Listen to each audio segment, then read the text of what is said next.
Good morning, everybody. Wyatt here with UV Audio in Santa Barbara, California, and we are going to upgrade a Lutron system today.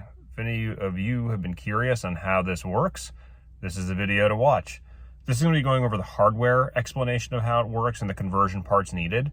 We will not be going over the software version in this part. Again, Lutron only allows factory-trained contractors to do this. You can't buy this stuff online.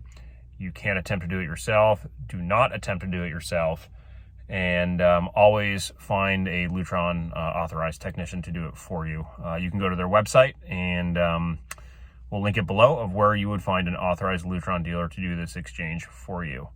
One thing I will tell you that is very important is it is important to upgrade these older systems as soon as possible.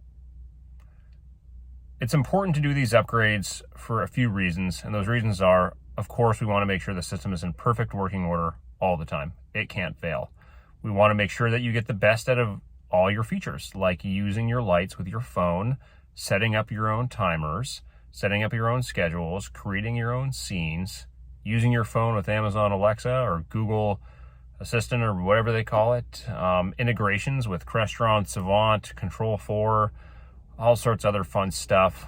In this particular case of this upgrade, this was a total system failure. We did not do the original system. However, we were able to recover it and get the customer working again very quickly.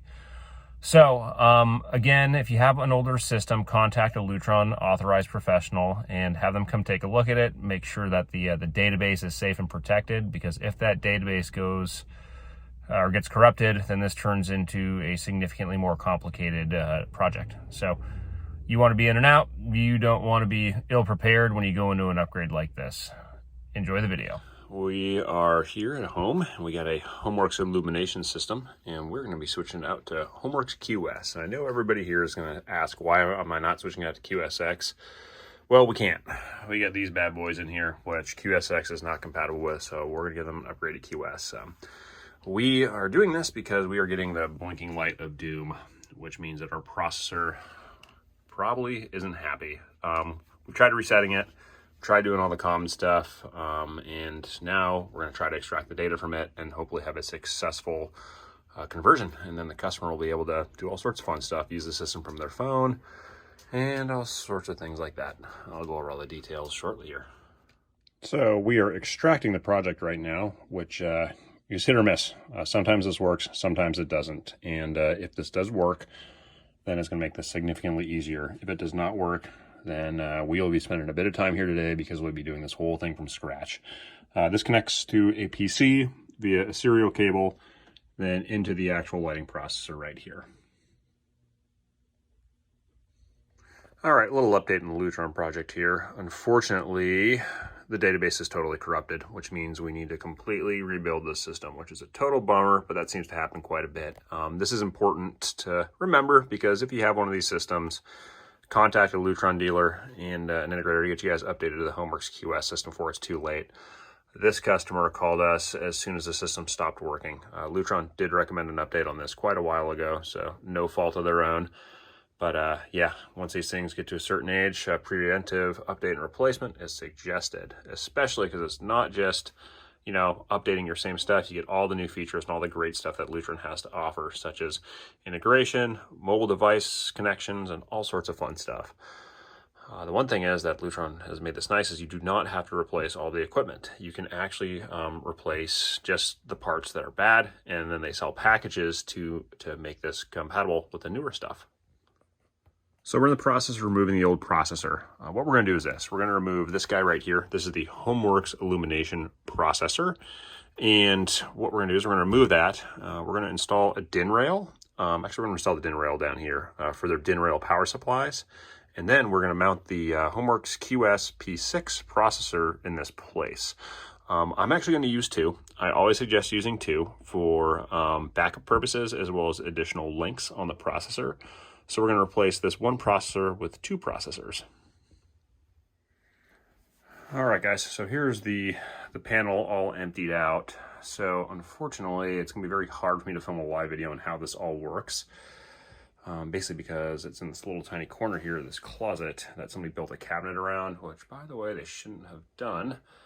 But anyway, so what I'll do is this. I'm going to put each part together and then film a caption after that. All right, so the first step is we're going to get these wires out of our way so we can work. I did not do this original installation. If I did, I wouldn't have labeled it like that. But we can make it work either or, and I'm trying to clean it up.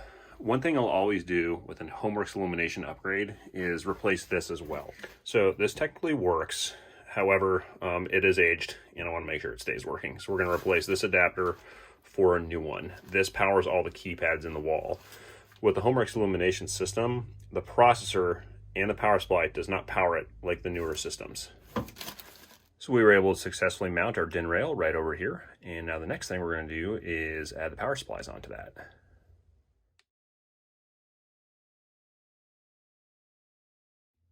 So now that we got our new power supplies mounted, we are going to add our processors. Our processors are going to live right over here. And again, we are using 2, and we're using a power supply for each one.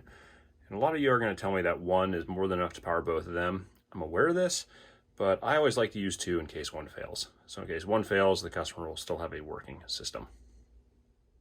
All right, now we have the first processor in place, and now we're going to mount the second processor, and then we're going to start wiring this bad boy up. All right, we got our second processor up, so now it's time to do some wiring. They are level, just looks a little weird because of that shadow in the back there, but I'll prove it to you. All right, so I got the processors wired up. So we got all the wiring done on both sides there. We also have the grounds done. So I just use the grounds in the panel. We now have to connect this guy here to a power source. And I actually do this externally. We're not going to hardwire this in.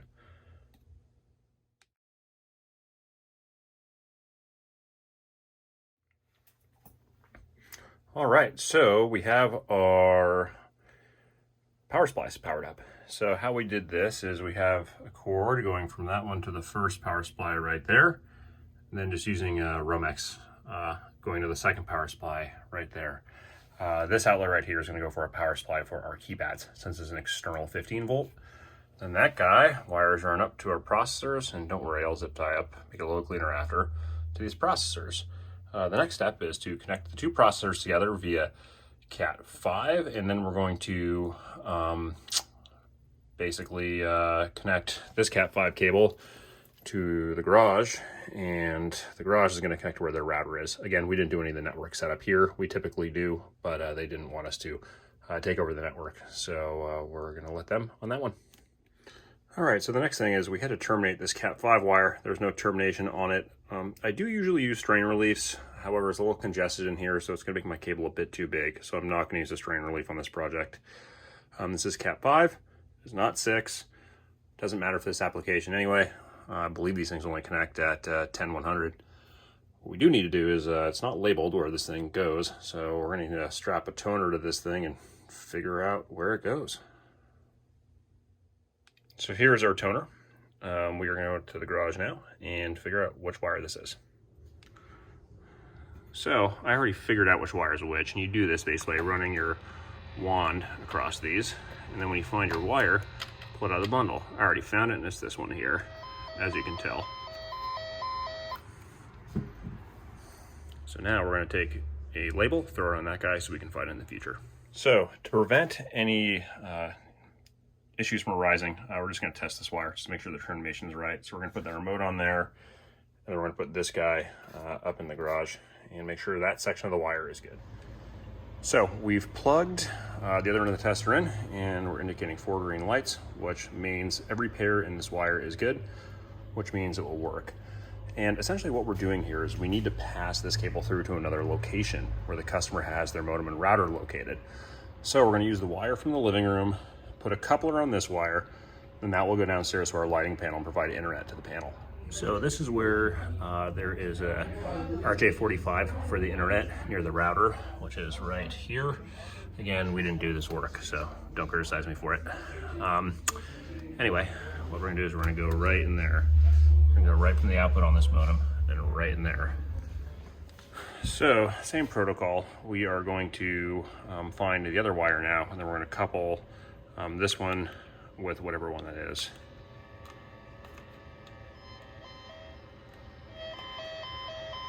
which appears to be this one. So I'm going to pull this one aside and this one over here. And again, I forgot to label it, so I just have to remember that this one over here is the living room, and then this one over here is the garage. I'm going to go ahead and grab a labeler and label those so we can remember. So since the customer provided their own network, they don't have enough ports on their switch. So we're gonna go back to the shop and grab a switch and a coupler. Since we have to do this for whatever reason, I don't have a coupler on me. For now, we are gonna connect the RJ45 from processor 1 to processor 2, and then we're gonna go from there. So before I take off for lunch here, what I'm gonna do is I am going to connect the links to the system. So the actual devices that will control the system, which are these guys here. Again, they didn't use Lutron cable in this previous installation, which is why the colors don't line up. Typically you would want to. So I got to figure out exactly how they did this and resolve it. So this particular system needs what's called a link translator. Lutron's older link, which is this guy right here, to the HWI Keypads, which are the old style. And this is going to the processor for the new style. So basically what we have to do is we have to convert using this guy, which does require a license through Lutron as well. So this is going to take our old connection and convert it to the newer type of connection. All right, we got our first link translator installed. I'm going to clean up these wires as well. Now we got to get our second link translator installed, as well as our power supply for our keypads. Now, so what I'm doing here is it comes with an end like this on the cable. We need to make sure that we get the polarity right, and even though it says on the diagram, I just want to make sure it's correct. I'm going to do that by checking continuity with my fluke, just to make sure that it works. So we're going to set this thing to continuity. We're going to go ahead and strip this cable. You can do it dirty, doesn't matter. We're just going to toss it anyway. We're going to find out which edge is the tip, and which edge is the ring, and which color it's corresponding to. So this thing, as you can hear, will beep when it hits it. So I'm going to stick this guy in the tip right there, just like that, and then we're going to figure that out. So the stripe side is the tip, and then according to this guy here, that means the tip is the positive. So we've temporarily got our AC adapter plugged into the link that goes around the house. So we're just going to make sure that one of the keypads is lighting up. If they're lighting up, they'll be giving us a flash pattern that determines that the keypad is not connected to anything, which is true. So this is a flash pattern that you should be seeing until we have the Lutron QS program programmed. All right, we have our link translators installed. Now what we have to do is we have to rig up a hybrid repeater, as we have a couple wireless elements in this system that we're adding. So we're going to put that in the second processor, and we're going to stick these up a little later and clean up the wiring. All right, we got our hybrid repeater wired up. It's up here. And before I start cleaning this up, we're going to do a quick test, and then we're going to start cleaning up wires and zipping things away here. All right, now this is pretty much completed in here. So this is what it looks like all done up. So again, I didn't do any of this. This was the previous person. I just tried to manage it to the right of it to keep it out of the way of my work.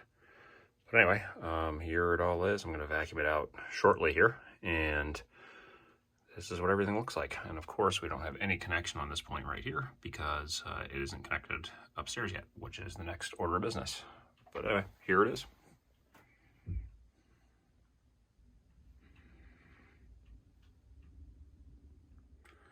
All right, so this is our completed rig, all done up, all functioning and working. And we got our hybrid repeater over there. And here's the whole thing right over here. Looks good. Definitely a lot better than it was before. And we got our link translators and everything nicely double stick taped in there. And everything is looking pretty cherry. That looks good. So this customer should be back up and running right after we do the initial programming, which I'll do in the next video. And here's the panel right here. We are going to come back and we'll do the programming and get everything nicely labeled up too. So I'll do a follow-up video with that. And of course, this is what it looks like when it's all put away. The reason I put this extra long cable on here is there's actually a piece of metal in there that I think might interfere with the signal. So I boosted it up a little higher. So Ignore that orange cable. But, you know, in a utility room, if that's the worst thing that happens in here, life ain't bad.